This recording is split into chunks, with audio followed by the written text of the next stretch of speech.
The auction block was slick with medieval mud and freezing October rain, but the cold was nothing compared to the ice in a mother's eyes as she sold her own flesh and blood. 10 silver coins for the pregnant wench, the slaver bellowed over the roar of the crowd. Rosalind stood trembling, clutching her swollen belly, abandoned by the woman who gave her life. She closed her eyes, waiting for a cruel, toothless brute to claim her. Instead, the crowd parted in terrified silence. A monstrous shadow stepped forward, tossing a bag of pure gold onto the wooden stage. "I will take her," a deep, gravelly voice commanded. It was King Gideon, the cursed, lonely alpha of the northern wastes, and he had just bought a miracle he never knew he was waiting for. The village of Oakhaven lay deep in the valley, a festering scar of civilization wedged between the untamed forests and the brutal northern mountains. In the year of our Lord, 1243, it was a place where desperate people went to do desperate things. The autumn rain fell in relentless sheets, turning the cobblestone market into a river of dark, churning mud. Rosalind's thin linen dress clung to her shivering frame, doing nothing to hide the heavy curve of her 6-month pregnancy. She was 20 years old, her once rosy cheeks hollowed by starvation and sorrow, her long chestnut hair plastered against her neck. Beside her stood Marjorie, her mother. Marjorie's face was a map of bitter resentments, her jaw set hard as she gripped Rosalind's bruised wrist with calloused, unforgiving fingers. "Stop your snivelling," Marjorie hissed, her breath smelling of cheap ale and stale bread. "You brought this upon yourself, laying with that nameless vagabond in the woods. You carry a bastard of unknown blood. I have 3 other mouths to feed, Rosalind. I will not starve because you couldn't keep your legs shut." "Mother, please," Rosalind whispered, her voice cracking. Tears mingled with the freezing rain on her face. "He wasn't a vagabond. Declan was... he was good. He promised to return." "He is dead," Marjorie spat, yanking Rosalind forward toward the wooden platform erected in the center of the square, found ripped to shreds at the border like a rabid dog, and now I am left with his burden. "Get up there." The slaver, a massive man named Rolf, with a scarred face and a whip coiled at his hip, looked Rosalind up and down with obvious disgust. "A pregnant one, Marjorie? Who's going to buy a breeder already carrying another man's pup? She's a liability. She is young, strong, and knows how to scrub a floor until it shines," Marjorie argued, her eyes darting to the purse at Rolf's belt. "Just give me 5 silver pieces, and she's yours," Rolf sneered. "I'll give you 3, and that's a charity. Up on the block, girl." Rosalind stumbled up the slick wooden steps, her hand instinctively wrapping protectively around her stomach. The crowd that gathered was a vile assortment of rogue wolves, desperate farmers, and cruel mercenaries looking for cheap labor or warm bodies for the coming winter. The jeers and lewd shouts washed over her. She felt entirely unmoored, as if her soul had detached from her body. As Rolf began his Barker's pitch, attempting to sell her off to the highest bidder, the atmosphere in the market suddenly shifted. The low murmur of the crowd died out, replaced by a suffocating, heavy silence. The very air seemed to thicken, carrying the sharp, crisp scent of pine needles, wood smoke, and an overwhelming, primal dominance. The stray dogs in the market whimpered and pressed their bellies into the mud. The rogue wolves in the crowd lowered their heads, baring their throats in involuntary submission. Through the parting sea of terrified onlookers walked King Gideon of the Blackwood Keep. He was a mountain of a man, clad in dark steel armor and a heavy cloak of black wolf fur. His face was ruggedly handsome, but marked by profound weariness.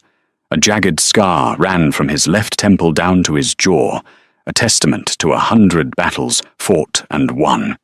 His eyes, a piercing, unnatural shade of amber, swept over the market with absolute disdain. He was the Alpha King of the North, a lycanthrope of ancient and terrifying bloodline. Beside him walked his beta, a tall, severe man named Bram. "My king," Bram murmured quietly, "this market is beneath you. Let us find shelter." "Wait," Gideon rumbled, his voice like grinding stones. His amber eyes had locked onto the wooden platform, specifically onto Rosalind. He didn't know why he stopped. For 10 years, since the tragic death of his fated mate in a bloody ambush, Gideon's wolf had been a dormant, grieving ghost. He had become known as the Iron King, cold, unfailing, brutal. A king who could sire no heir, whose bloodline was cursed to die with him, because his wolf rejected any female who dared approach him.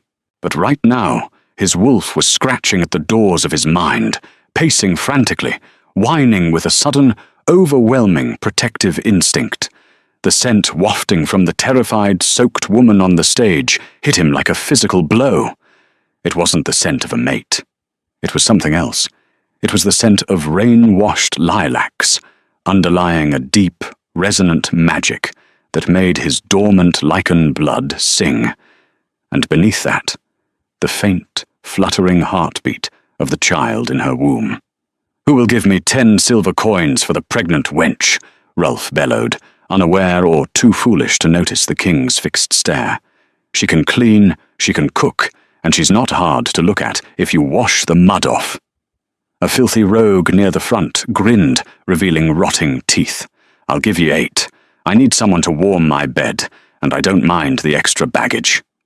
Rosalind squeezed her eyes shut, a sob tearing from her throat. "Please, God, let me die now." A heavy, leather-gloved hand suddenly slammed onto the wooden post of the auction block. The wood groaned under the pressure. The rogue who had spoken choked on his own spit and backed away as King Gideon stepped up to the platform. Gideon looked at Marjorie, who was trembling so violently her teeth chattered. "You are her mother?" Yes, my lord," Marjorie stammered, dropping into a sloppy curtsy in the mud. Gideon's upper lip curled in a snarl that exposed a flash of elongated canines. "You are a disgrace to the title of mother. A wolf would die before abandoning its pup. You are less than an insect." He reached into his heavy leather belt and retrieved a velvet pouch. He didn't toss it to Rolf. He threw it directly into the mud at Marjorie's feet. The pouch burst open, spilling not silver, but heavy, gleaming gold pieces, enough wealth to buy the entire village of Oakhaven. 50 gold pieces, Gideon announced, his voice carrying over the silent, rain-swept square. "She is mine." Rolf the slaver fell to his knees, terrified by the sheer display of wealth and power. My king, you do me too much honor. She is yours. Take her." Gideon ignored the slaver. He stepped up onto the block. Rosalind cowered, pressing herself against the back post, shielding her belly with both arms. She had heard the stories. The beast of Blackwood Keep. A monster who drank the blood of his enemies and tore men apart with his bare hands. Gideon stopped a few feet from her. The imposing height of him cast a shadow that entirely enveloped her. He slowly reached out a hand. Rosalind flinched, preparing for a strike. Instead, a massive, warm hand gently grasped her frozen, trembling fingers. "Do not fear me, little bird," Gideon whispered, his voice startlingly soft, meant only for her ears. "You are safe now. Come down from there." Rosalind looked up, her tear-filled blue eyes meeting his glowing amber ones. For a fraction of a second, the heavy, oppressive cold of the rain faded. She felt a strange, terrifying warmth radiating from him. With no other choice, and her legs shaking so badly she could barely stand, she let the Alpha King lead her down from the block, away from the mother who had sold her, and into the unknown. The journey north took 3 agonizing days. The royal carriage, pulled by 6 massive black draft horses, was a marvel of medieval engineering, suspended on thick leather straps to absorb the shock of the rutted dirt roads. Inside, it was lined with thick furs and warmed by a small enclosed iron brazier. For the first 2 days, Rosalind sat huddled in the corner, wrapped in a blanket of snow fox fur, too terrified to speak. She expected to be thrown in a cage or dragged behind the carriage. Instead, Gideon had placed her inside, provided her with roasted meats and hot broth, and then mounted his own massive steed, riding alongside the carriage with his heavily armed guard. He gave her space. It was only Bram, the beta, who occasionally rode beside the window to check on her. "You must eat, my lady," Bram had said on the second evening, his tone stern but not unkind. "The king commands that you keep your strength up. The child needs nourishment." "Why did he buy me?" Rosalind finally managed to croak out, her voice raspy from disuse. "What does he want with a pregnant human?" Bram's dark eyes studied her for a long moment. "Our king's mind is his own. But I will tell you this. King Gideon does not buy slaves. He liberates them. As for why you, that is a question only he can answer. But you will not be harmed at Blackwood Keep. That is an oath upon my wolf." On the evening of the third day, the carriage rumbled over a massive iron drawbridge. Rosalind peered out the small window. Blackwood Keep was a terrifying, awe-inspiring fortress, carved directly into the side of a jagged mountain. Its towering spires pierced the low-hanging snow clouds, and the massive stone walls were guarded by men and women whose eyes glowed with the feral light of the lycanthrope. When the carriage stopped in the main courtyard, the door opened, and Gideon was there. The snow was beginning to fall, dusting his broad shoulders. He offered his hand again. This time, Rosalind took it with slightly less hesitation. His grip was firm, anchoring her as her legs wobbled after days of sitting. "Welcome to your new home, Rosalind," Gideon said quietly. He had somehow learned her name, likely from his spies in the village. She was immediately handed over to a bustling, plump woman named Martha, the head of the castle's domestic staff. "Oh, you poor, frozen thing," Martha clucked, wrapping a thick woolen shawl over Rosalind's shoulders. "Come with me. We have a hot bath drawn, and a room prepared." To Rosalind's utter shock, she was not taken to the dungeons or the servants' quarters. Martha led her up the grand stone staircases, through halls lined with tapestries and roaring fireplaces, to a spacious chamber in the east wing. The bed was massive, piled high with feather quilts. A fire crackled merrily in the hearth. A copper tub steamed in the corner, smelling of lavender and chamomile. "The king insisted on these chambers," Martha explained, as she helped Rosalind out of her muddy, ruined dress. "They are close to his own wing. It ensures the guards can keep a close watch." After a hot bath and a meal of roasted pheasant and spiced wine, Rosalind felt human for the first time in months. Dressed in a soft cotton nightgown provided by Martha, she sat by the fire, brushing her damp hair. A heavy knock sounded at the door. "Enter," she called out nervously. The heavy oak door creaked open, and Gideon stepped in. Without his armor, dressed in a simple dark tunic and leather trousers, he looked less like a warlord and more like a weary man carrying the weight of the world. He moved with a silent, predatory grace, pausing near the doorway to give her space. "Are the accommodations to your liking?" he asked, his amber eyes scanning the room before resting on her. They are fit for a queen, my lord."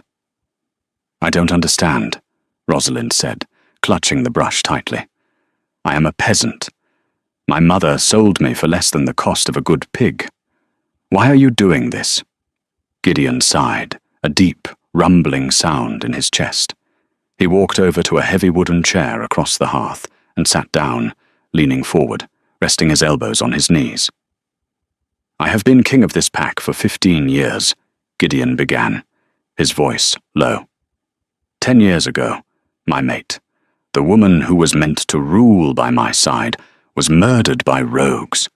When a werewolf loses his fated mate, his soul is torn in half. My inner wolf retreated into the dark. I became cold. I became the beast they whisper about in your villages." Rosalind listened, captivated by the raw sorrow in the terrifying Alpha's voice. "Because my wolf is broken," Gideon continued, looking at the fire. "I can never take another mate. I can never sire an heir. The Iron Peak pack will die with me. My bloodline is cursed." He slowly turned his gaze back to her, and Rosalind felt her breath hitch. "But 3 days ago, my wolf woke up. Because of me?" she whispered, her hand drifting to her stomach. "When I stood in that market, I smelled your fear, your despair. But beneath it, I smelled the life growing inside you," Gideon said. "My wolf didn't view you as prey, nor as a mate. He viewed you as pack, an innocent that needed defending. The moment I saw you on that block, a voice in my head roared at me to protect you, to protect the child." He stood up, towering in the firelight. "You are not a slave here, Rosalind. You will carry this child to term in safety and warmth. In return, I ask only that you allow my pack to be your family. We are wolves without pups. We are a dying breed. Just the presence of a child in this keep brings hope." Tears welled in Rosalind's eyes. She had been cast out by her own mother, hunted by her village, and sold like cattle. Now the most dangerous man in the north was offering her sanctuary just to have the sound of a child in his stone halls. "Thank you," she choked out, bowing her head. Gideon stepped closer. He hesitated for a long moment, then slowly reached out. He didn't touch her face. Instead, he hovered his large, rough hand an inch over the swell of her belly. Rosalind held her breath. Suddenly, the baby gave a sharp, strong kick, right where Gideon's hand hovered. Gideon's amber eyes widened in shock.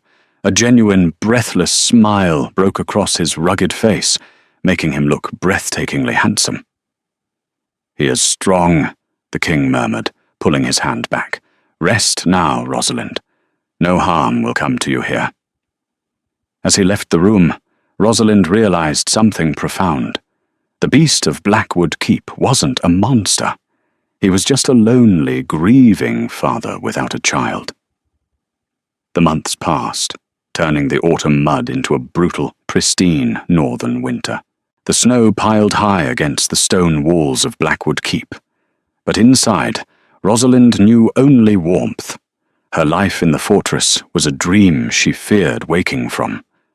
As her pregnancy advanced into the 8th month, she grew heavy and easily fatigued, but she had never felt healthier. Martha fed her constantly, and the pack's elite healers checked on her daily. But the most surprising change was the blossoming relationship between Rosalind and King Gideon. He was a man of few words, consumed by the duties of running a massive territory and managing border skirmishes. Yet, every evening without fail, Gideon would visit her chambers. At first, it was just to check on her well-being, but soon these visits turned into hours by the fire. He would read to her from ancient leather-bound books of lore, tales of the first lichens, of star-crossed mates, and ancient magic. Rosalind found herself eagerly awaiting his heavy footsteps in the hall.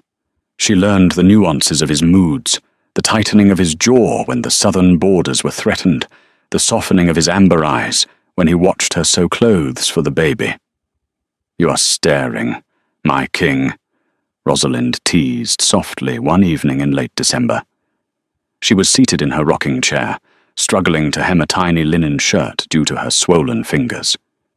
Gideon, who had been leaning against the stone mantel, nursing a goblet of wine, offered a small, sheepish grin.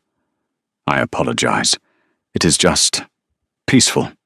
I had forgotten what peace felt like in this room." "You look tired today," she noted, setting the sewing down.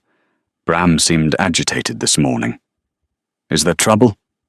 Gideon's expression darkened slightly, the alpha mask slipping back into place. He walked over and poured himself more wine. "It is nothing for you to worry your pretty head over. Just rumors from the south. The Crimson Moon Pack is stirring up trouble again." The Crimson Moon? Rosalind asked, furrowing her brow. Are they enemies? They are led by a ruthless tyrant named Lord Alaric, Gideon explained, his voice turning cold. They believe in supremacy. They enslave humans and slaughter weaker packs. Recently their scouts have been seen uncomfortably close to our borders. We caught one 3 days ago. Gideon paused, looking at Rosalind with a strange, unreadable expression. He was asking questions. About your defenses? No, Gideon said slowly. He was asking villagers if they had seen a human girl. Pregnant, with chestnut hair. A cold spike of pure terror drove itself through Rosalind's chest. The sewing slipped from her lap onto the floor. Me? Why? Why would the Crimson Moon pack be looking for me? Gideon set his goblet down and crossed the room, dropping to one knee beside her chair. He took her trembling hands in his large, warm ones. Rosalind, you told me the father of your child was a vagabond named Declan. You said he died in the woods. He did, she stammered, panic rising in her throat. Mother said they found him torn apart near the border. Did he ever tell you his family name? Gideon asked gently. No. He just said he ran away from a cruel family. He was gentle, Gideon. He loved me. We were going to run away together before he was killed. Gideon sighed heavily. My scouts investigated the name. The man you knew as Declan. He wasn't a human vagabond. He was a lycanthrope. More specifically, he was the younger brother of Lord Alaric of the Crimson Moon. The room spun. Rosalind gripped the arms of the chair, gasping for air. No, that's impossible. He never showed me a wolf. He was likely a late bloomer, or he hid his scent from you with herbs to stay concealed from his brother's trackers, Gideon explained, his thumbs rubbing soothing circles on the back of her hands. Alaric killed him, Rosalind. Alaric murders any male in his bloodline to ensure no one can challenge his rule. But Alaric recently learned that Declan had a lover in the borderlands, and that she was carrying his pup. Rosalind looked down at her massive belly. The child inside her was not just a bastard. It was royal lichen blood. It was the nephew of a warlord and a direct threat to the Crimson Moon throne. He's hunting us, she whispered, tears spilling hot down her cheeks. He's going to kill my baby. I brought a curse to your home, Gideon. You have to send me away. If Alaric comes here, let him come, Gideon roared, suddenly standing up. The sheer force of his voice rattled the goblets on the table. His eyes flashed a brilliant, terrifying gold. His fangs elongated, and the aura of the Alpha King flooded the room, heavy and suffocating. Rosalind shrank back, terrified, but Gideon instantly reined himself in. He fell to both knees before her, wrapping his massive arms around her waist, burying his face against her pregnant stomach. I will never send you away, Gideon swore, his voice a vibrating growl of absolute possessiveness. This child is my pack. You are my ward. If Alaric wants to take you, he will have to break every stone of this keep and pull my beating heart from my chest. I lost my family once, Rosalind. I will not lose you. The confession hung in the air, heavy with unspoken feelings. Rosalind gently placed her hands in his thick, dark hair. In the face of a looming war, she felt entirely, inexplicably safe in the arms of the beast. Boom! The sudden, deafening sound of an explosion echoed from the courtyard below, shaking the very foundations of the keep. The warning bells of the fortress began to shriek frantically into the winter night. Alpha!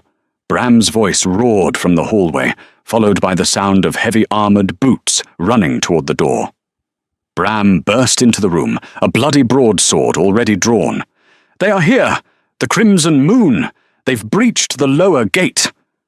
Gideon was on his feet in a microsecond, his face a mask of lethal, cold fury. He turned to Rosalind. Stay here. Martha will barricade the door. As he turned to leave, a sudden, agonizing cramp tore through Rosalind's abdomen. It was so intense it stole her breath, forcing her to double over with a sharp cry. She gripped the chair, panting, as a warm rush of fluid soaked through her nightgown. Gideon froze, looking back at her. The terror in his eyes mirrored her own. "Gideon!" Rosalind gasped, clutching her stomach as another vicious contraction ripped through her. "The baby. It's coming. Right now." Outside, the clash of steel and the howling of wolves filled the courtyard. The war had arrived, and the miracle child was demanding to be born in the center of the storm. The air inside the bedchamber instantly transformed from a sanctuary of quiet warmth into a suffocating vacuum of terror. Another contraction seized Rosalind, a violent, ripping sensation that stole the breath from her lungs. She collapsed to her knees on the thick woven rug, her fingers digging desperately into the wool as a high-pitched keen escaped her lips. Gideon was torn in half.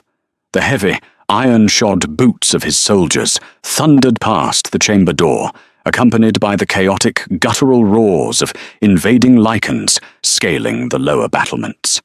He was the Alpha King. His pack was dying below, slaughtered by the crimson moon. Yet, the woman on the floor, the human who had unknowingly brought a fragile, beautiful light back into his desolate existence, was in the ultimate battle for her life. "Martha!" Gideon bellowed, his voice echoing with the primal resonance of his wolf. The sheer sonic force of it vibrated the glass panes in the windows. The heavy oak door flew open, and Martha rushed in, her usually cheerful face pale and drawn. Right behind her was Beatrice, the pack's most senior healer, carrying an armful of clean linens and a leather satchel clinking with glass vials. "Alpha, the courtyard is breached!" Beatrice cried, dropping her supplies near the fire. "Alaric brought siege engines. They are battering the great hall doors." "I know," Gideon snarled, his amber eyes flashing with a terrifying golden luminosity. The transformation was rippling just beneath his skin. His jaw broadened, his canines descended, and the dark veins in his neck pulsed with adrenaline. He looked down at Rosalind, who was gasping for air as Martha helped her onto the massive feather bed. Gideon crossed the room in 2 long strides and knelt beside the bed. He grabbed Rosalind's trembling, sweat-slicked hand. "Rosalind, look at me." She forced her eyes open, her vision swimming with pain and tears. The sounds of slaughter outside were deafening, the clash of broadswords, the snapping of timber, the dying screams of men and wolves alike. "Gideon," she sobbed, squeezing his fingers with surprising strength. "He's coming. The baby is coming now. You have to stop them. If Alaric gets in here, he will not cross the threshold of this keep alive," Gideon swore, his voice a low, vibrating promise that sent shivers down Beatrice's spine. He brought Rosalind's hand to his lips, pressing a fierce, lingering kiss to her knuckles. It was a gesture of startling intimacy, a silent vow forged in blood and desperation. "Breathe, little bird. Fight. I will bring you the head of the man who threatens our pup." He stood, his massive frame blocking the firelight. He turned to the doorway, where Bram stood covered in soot and the blood of their enemies. "Bram," Gideon commanded, his tone devoid of any mercy. "Take the king's guard. Secure the stairwell leading to this wing. If a single crimson moon wolf makes it up those steps, I will personally feed you to the crows. Beatrice Martha, do not let her die." Without waiting for a response, Gideon drew the massive, double-handed broadsword strapped to his back. The steel sang a deadly note as it cleared the leather scabbard. He stalked out of the room, plunging into the dark, chaotic maw of the besieged fortress. Inside the chamber, the reality of Rosalind's situation became terrifyingly clear. Beatrice ripped away the blood-soaked nightgown, her hands moving with practiced but frantic speed. "The water has broken, but it is too early," Beatrice muttered to Martha, uncorking a vial of pale blue liquid. "Drink this, child. It is willow bark and moonflower. It will ease the pain and strengthen your heart." Rosalind choked down the bitter draught, gagging as another contraction hit her like a battering ram. The pain was unlike anything she could have comprehended. It wasn't just physical pressure. It felt as though the child inside her was radiating a searing, unnatural heat. "Something is wrong," Rosalind gasped, thrashing her head against the pillows. "It burns. My blood is burning." Beatrice placed a cool, glowing hand on Rosalind's swollen stomach, her eyes widening in alarm. "By the gods! The child! It is a pure-blood lichen. The father's genetics are dominating. Martha, fetch more hot water and the silver forceps. A human body is not meant to harbour a royal wolf's transition during birth. The pup's lichen magic is flaring out of control." Down below, the great hall was a slaughterhouse. King Gideon descended the grand stone staircase like an avenging demon. The heavy oak doors of the keep had splintered under the force of a battering ram, allowing the Crimson Moon forces to pour into the sanctuary. They were vicious, scarred rogues and hardened mercenaries, wearing boiled leather and wielding rusted, jagged blades. But they had never faced the Iron King in a confined space. Gideon didn't bother fully shifting into his wolf form. The corridors were too narrow, and he needed the reach of his sword. He waded into the sea of invaders, a blur of black fur, steel, and spraying blood. He fought with a dormant, explosive rage that had been buried for 10 years. Every swing of his massive sword cleaved through armor and bone as if they were made of parchment. He severed limbs, crushed skulls with his heavy armored boots, and roared with a fury that shook the dust from the vaulted ceilings. He wasn't just fighting for his territory anymore. He was fighting for the terrified girl upstairs. He was fighting for the miracle she carried. "Where is he?" Gideon roared over the din of battle, grabbing a terrified Crimson Moon mercenary by the throat and lifting him entirely off the floor. "Where is Alaric?" Before the choking man could answer, a chilling, aristocratic voice echoed through the blood-slicked hall. "Looking for me, you barren, cursed dog!" The sea of invaders parted. Stepping over the mutilated bodies of Gideon's guards was Lord Alaric. He was a tall, sinewy man, with striking silver hair and cold, calculating grey eyes. He wore armour of polished obsidian, a cruel smile twisting his thin lips. In his hand, he held a long, curved blade, dripping with fresh, dark blood. "I must thank you, Gideon," Alaric sneered, gracefully twirling the blade. "I spent months hunting the little human whore my idiot brother sullied himself with. I assumed she would freeze in the mud.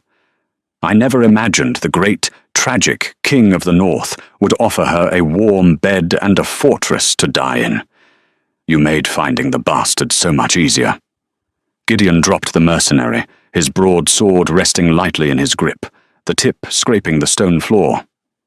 "You speak of bloodlines, Alaric, yet you slaughter your own kin to secure a pathetic throne. You are a coward." Alaric's smile vanished, replaced by a mask of pure hatred. "My brother was weak. He tainted our royal blood with a peasant's filth. That abomination in her belly is a threat to my absolute rule. I will carve it from her, and then I will take your head, Gideon. The North falls tonight." "Come and try, you arrogant swine," Gideon snarled. With a simultaneous earth-shattering roar, the two Alpha Kings launched themselves at each other, their clash of steel ringing like thunder through the burning fortress. The clash between Gideon and Alaric was not merely a fight of swords, it was a collision of primal, ancient magic. Sparks showered the blood-soaked flagstones as Gideon's heavy broadsword met Alaric's curved blade. The sheer kinetic force of their impacts shattered the nearby stone pillars, raining debris onto the dead and dying below. Alaric was fast, his movements fluid and deceptive, a viper striking from the shadows. He danced around Gideon's heavy, devastating swings, his obsidian armor absorbing the glancing blows. "You are slow, old man," Alaric taunted, ducking under a horizontal slash that decapitated a stone gargoyle behind him. 10 years of grieving a dead mate has made you soft. Has the Iron King rusted? Gideon did not answer. He funneled every ounce of his concentration, every shred of his monstrous strength, into his assault.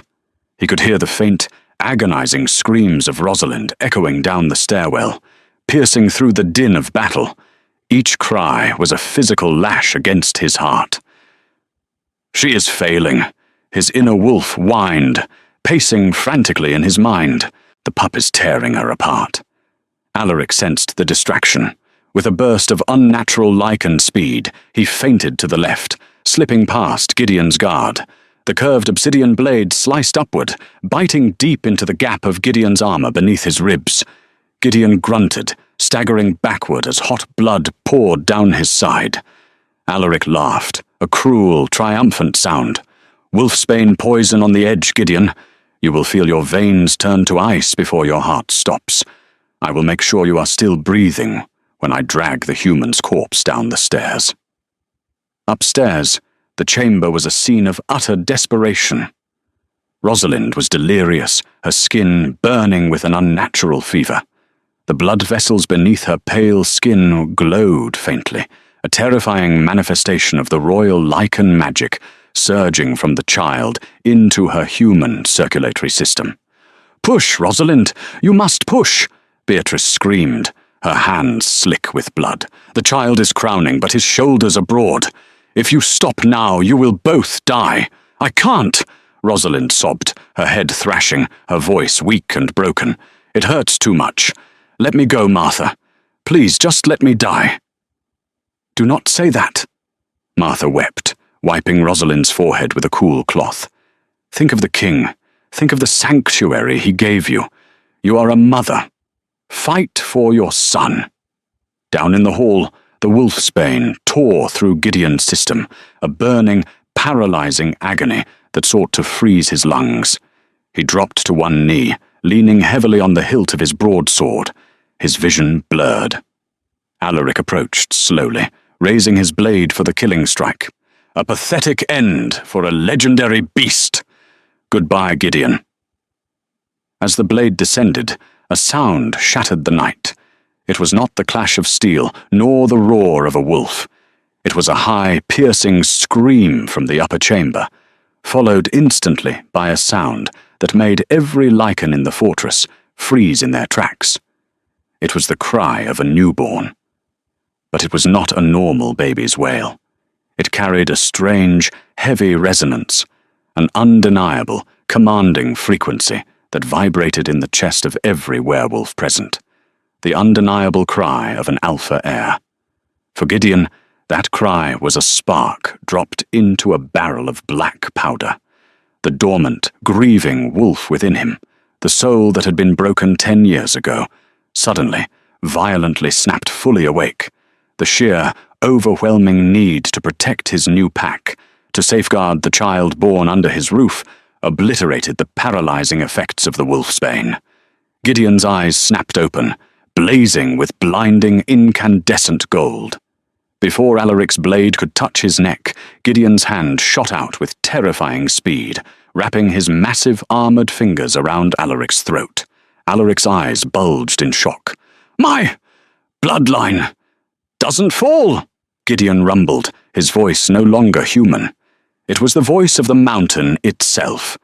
With a brutal, upward heave, Gideon lifted the Crimson Moon King into the air and drove the hilt of his broadsword squarely into Alaric's chest, shattering his obsidian armor and his ribcage in one devastating blow. Alaric choked on his own blood, his blade clattering uselessly to the stone floor. Gideon threw the broken alpha against the far wall like a discarded ragdoll. Alaric slumped to the ground, dead before he stopped moving. Silence slammed into the great hall. The remaining Crimson Moon invaders stared in absolute horror at the broken body of their tyrannical ruler. Then they looked at the terrifying, blood-soaked giant standing amidst the carnage, his eyes burning like twin suns. The Northern Alpha had not been broken by grief. He had merely been waiting for something worth killing for. Sensing the overwhelming dominance of the Iron King, the invaders dropped their weapons. Some fell to their knees in submission. Others turned and fled screaming into the freezing night. The siege was broken. Gideon didn't spare them a second glance. He dropped his sword, ignored the gaping, poisoned wound in his side, and began to run up the grand staircase, taking the stone steps 3 at a time. He burst past his own bewildered guards, tearing the heavy oak door of the bedchamber off its iron hinges in his desperation to get inside. He froze in the doorway, his chest heaving, his armor dripping with blood and snow. The room smelled of copper, sweat, and the sharp metallic tang of birth magic.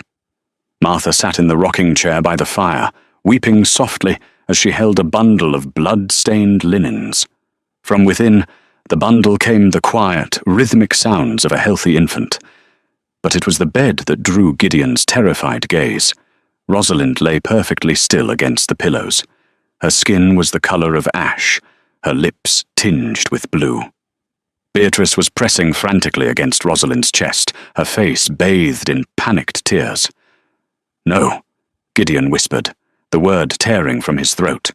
"I couldn't stop it," Beatrice sobbed, stepping back as Gideon approached. The lichen magic was too much for her human heart. The trauma. She hemorrhaged Alpha. She gave every drop of her life force to push him out. She is gone. Gideon fell to his knees beside the bed. The warrior who had just slaughtered an army and killed a rival, King, broke down completely. He reached out with trembling, blood-stained hands, cradling Rosalind's lifeless face. She was so cold. "You promised me you would fight," Gideon choked out, a single hot tear tracking through the soot and blood on his cheek. "You promised me, little bird." "Alpha," Martha whispered gently, stepping forward. She held out the bundle. "He is beautiful. He has her nose. But he has the eyes of a king." Gideon slowly turned his head. He looked down into the linens. Staring back at him was a robust, alert infant boy with a shock of thick, dark chestnut hair. But as the baby opened his eyes, Gideon stopped breathing. The child's eyes were not human blue or brown. They were a brilliant, piercing, glowing gold. The eyes of a pure, royal lichen. The baby reached up a tiny, bloody fist and wrapped it around Gideon's massive armored finger.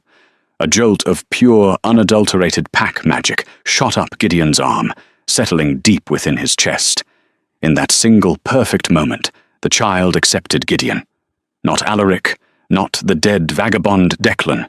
The magic of the pup recognized the monster who had saved them. The pup claimed Gideon as his alpha, his father. And then Gideon realized something. The magic in the room hadn't entirely dissipated. It was hovering, clinging to the fading warmth of the woman on the bed. Gideon looked from the child back to Rosalind. He remembered the ancient lore he had read to her by the fire, the forbidden rituals of the first wolves. A pure-blood lichen could share their life force, but only if the bond of the soul was absolute, only if the mate bond was invoked. His wolf, dormant for 10 years, howled in his mind, demanding he save her. She wasn't his fated mate, but she had become his chosen one. She was the mother of his heart's child. "She does not die today," Gideon growled, his voice vibrating with absolute authority. He handed the baby back to a startled Martha. He leaned over Rosalind, pulling his leather gauntlet off with his teeth. He brought his own wrist to his mouth, his fangs elongating. Without hesitation, he bit down hard, tearing his own flesh until thick, dark, unnatural lichen blood pooled in his palm. "Alpha, what are you doing?" Beatrice gasped, recognizing the ritual. "That magic. If her soul rejects it, it will kill you both." "She will not reject me," Gideon said. He pried Rosalind's cold lips apart and pressed his bleeding wrist against her mouth, forcing the heavy, magical blood down her throat. Then he gathered her limp body into his arms, crushing her against his armored chest, burying his face in her sweat-soaked hair. "Come back to me, Rosalind," he whispered fiercely into her ear, pouring his very soul, his dominant will, and his alpha essence into her fading body. I command you, do not leave me in the dark again. Come back to us. For 3 agonizing days, time stood still within the stone walls of Blackwood Keep.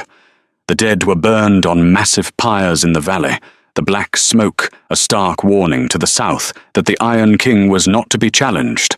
The blood was scrubbed from the great hall, and the shattered doors were replaced with heavy iron portcullises. But the true battle was still raging in the East Wing chamber.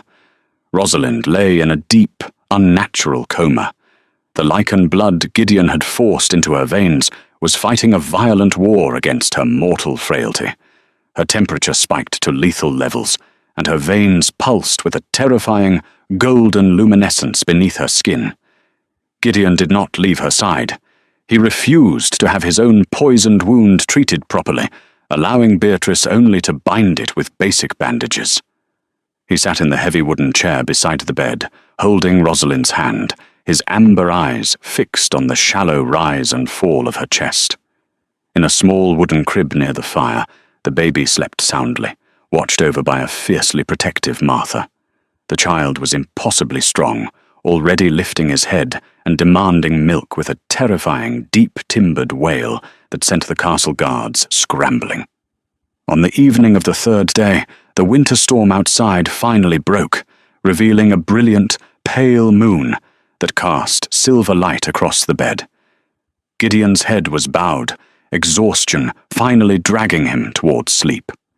His thumb subconsciously stroked the back of Rosalind's hand.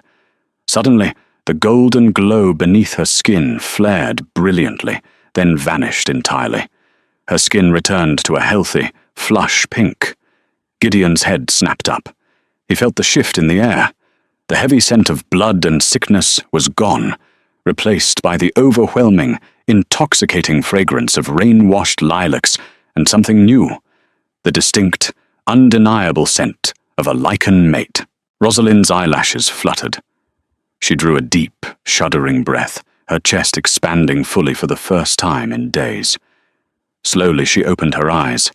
The soft, terrified blue eyes of the human peasant girl were gone. In their place were eyes of swirling, breathtaking silver, rimmed with the golden light of an alpha female. Gideon stopped breathing. He slid out of his chair, falling to his knees beside the bed. Rosalind blinked, taking in the stone ceiling, the firelight, and finally, the rugged, exhausted face of the king. She felt different. She felt powerful. The agonizing weakness that had plagued her human life was gone, replaced by a thrumming, vital energy that connected her to the very stones of the keep. She could hear the guards whispering 3 floors down. She could smell the pine needles in the forest miles away. But most importantly, she could feel him. She looked at Gideon, and it was as if a veil had been lifted from her soul. She didn't just see a terrifying warlord or a kind protector. She felt the heavy, unyielding tether binding her heart to his. She felt his profound loneliness, his absolute devotion, and the crushing fear he had endured for the past 3 days. "Gideon," she whispered. Her voice was no longer reedy and frail. It carried a soft, commanding melody. "I am here," he choked out, pressing his forehead against her hand, his broad shoulders shaking. The invincible Iron King was weeping. "I thought I lost you." Rosalind slowly sat up, the furs falling away from her shoulders. She felt no pain. She reached out with her free hand and cupped his scarred cheek, wiping away a tear with her thumb. "You gave me your blood. You bound me to you." "It was the only way to save you," Gideon whispered, looking up into her silver eyes, terrified she might reject what he had turned her into. "I invoked the old rites. You are no longer fully human, Rosalind. You carry my essence. My wolf. He claimed you as our mate. I had no right to make that choice for you. But I could not let you die." Rosalind smiled, a radiant expression that rivaled the moonlight. "You bought me for 50 gold pieces in the mud, Gideon. You gave me a home, You protected my child, and you stood against an army for me. You did not steal my choice. You gave me a life." She leaned down and pressed her lips to his. It wasn't a hesitant kiss, born of gratitude. It was fierce, passionate, and sealed by the ancient magic thrumming through their veins. The mate bond snapped fully into place, a cosmic lock turning, making them invincible. A loud, demanding wail erupted from the crib by the fire. Gideon chuckled, a deep, rich sound that Rosalind had never heard before. He stood up, wiping his face, and walked over to the crib. He gently lifted the furious infant into his massive arms, cradling the boy with shocking tenderness. Instantly, the baby stopped crying, his golden eyes locking onto Gideon's amber ones. Gideon carried the child back to the bed and placed him in Rosalind's eager arms. "He is beautiful," Rosalind cried, kissing the baby's soft forehead. She looked up at Gideon. "Alaric, is he—" "Alaric is dead," Gideon said firmly. "The Crimson Moon Pack has been shattered. They will never threaten you again. He came to destroy my bloodline, but instead he delivered me an heir." "He needs a name," Rosalind said softly, tracing the baby's cheek. "A strong name. A northern name." Gideon sat on the edge of the bed, wrapping his arm around Rosalind's shoulders, pulling both her and the child against his chest. He looked at the boy who held the royal blood of two warring factions, a child born of tragedy who had forged a kingdom's salvation. "Arthur," Gideon declared, his voice filled with a quiet, absolute pride. "Arthur of Blackwood Keep, the Prince of the North." The baby cooed, reaching a tiny hand up to grasp a strand of Rosalind's chestnut hair. The storm outside had finally passed, leaving behind a pristine, untouched world of white snow. The cursed, barren era of the Iron King was over. In the heart of the brutal North, bought with gold and saved by blood, a new dynasty had begun. From the desolate mud of the Oakhaven auction block to the royal chambers of Blackwood Keep, Rosalind's journey is a testament to the miraculous twists of fate. Sold by her own mother as worthless, she unknowingly carried the spark that would reignite a dead king's heart and unite a fractured kingdom. Gideon, the fearsome Alpha King, discovered that true strength lies not in isolation, but in the vulnerability of love.